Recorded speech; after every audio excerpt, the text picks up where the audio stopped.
Meanwhile, after seizing power in 1959, Fidel Castro and his supporters took a victory tour of sorts from Santiago de Cuba to Havana. And today his ashes will begin to retrace that journey on their way to Castro's final resting place. A massive rally is expected on the island nation to honor the man who ruled the country for nearly 5 decades. And last night, Castro's brother, Cuban President Raul Castro, paid his respects, as you can see here, placing a flower next to the urn containing his late brother's ashes.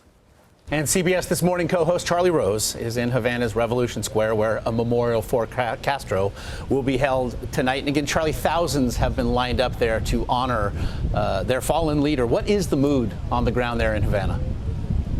Well, it's a very interesting thing. I've been here many times, as I've said before, a number of times.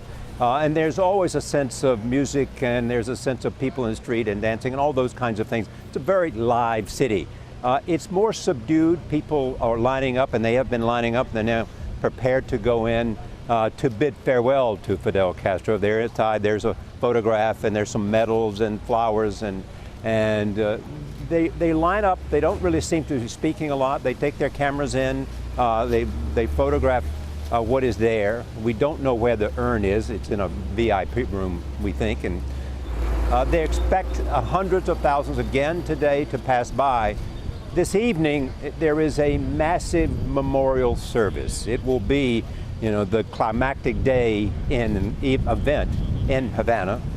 A large crowd expected. And then tomorrow, the remains will leave here, and they will take a trip across to Santiago, and there they will find their final resting place for Fidel Castro, the place that the revolution began.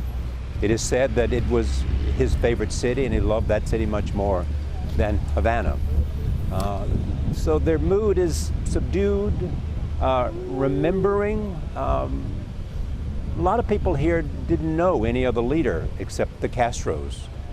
I'm surprised how many young people are there, because Castro has not been in power, Fidel, for 10 years. In 2006, he gave up power to his brother, and then 2 years later, he gave up the presidency to his brother. He's been seen occasionally for the Pope, but not much since his illness. And Charlie, I know that you've had a chance to speak to a lot of those young people, and when you're not talking Cubs baseball, I know you've had a chance to talk to them about their future. There are questions that remain about a Trump administration's stance on diplomatic ties between the U.S. and Cuba. What is it, in your sense, that everyday Cubans would like to see? My sense is that everyday Cubans here, and people in Miami, and people in the United States would all like to see a really good relationship between Cuba and the United States. That means an end of the embargo. That means a more respect for human rights here.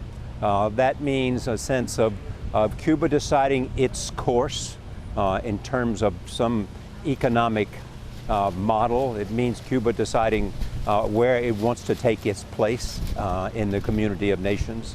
It's already has had a significant influence in terms of some leaders in Latin America.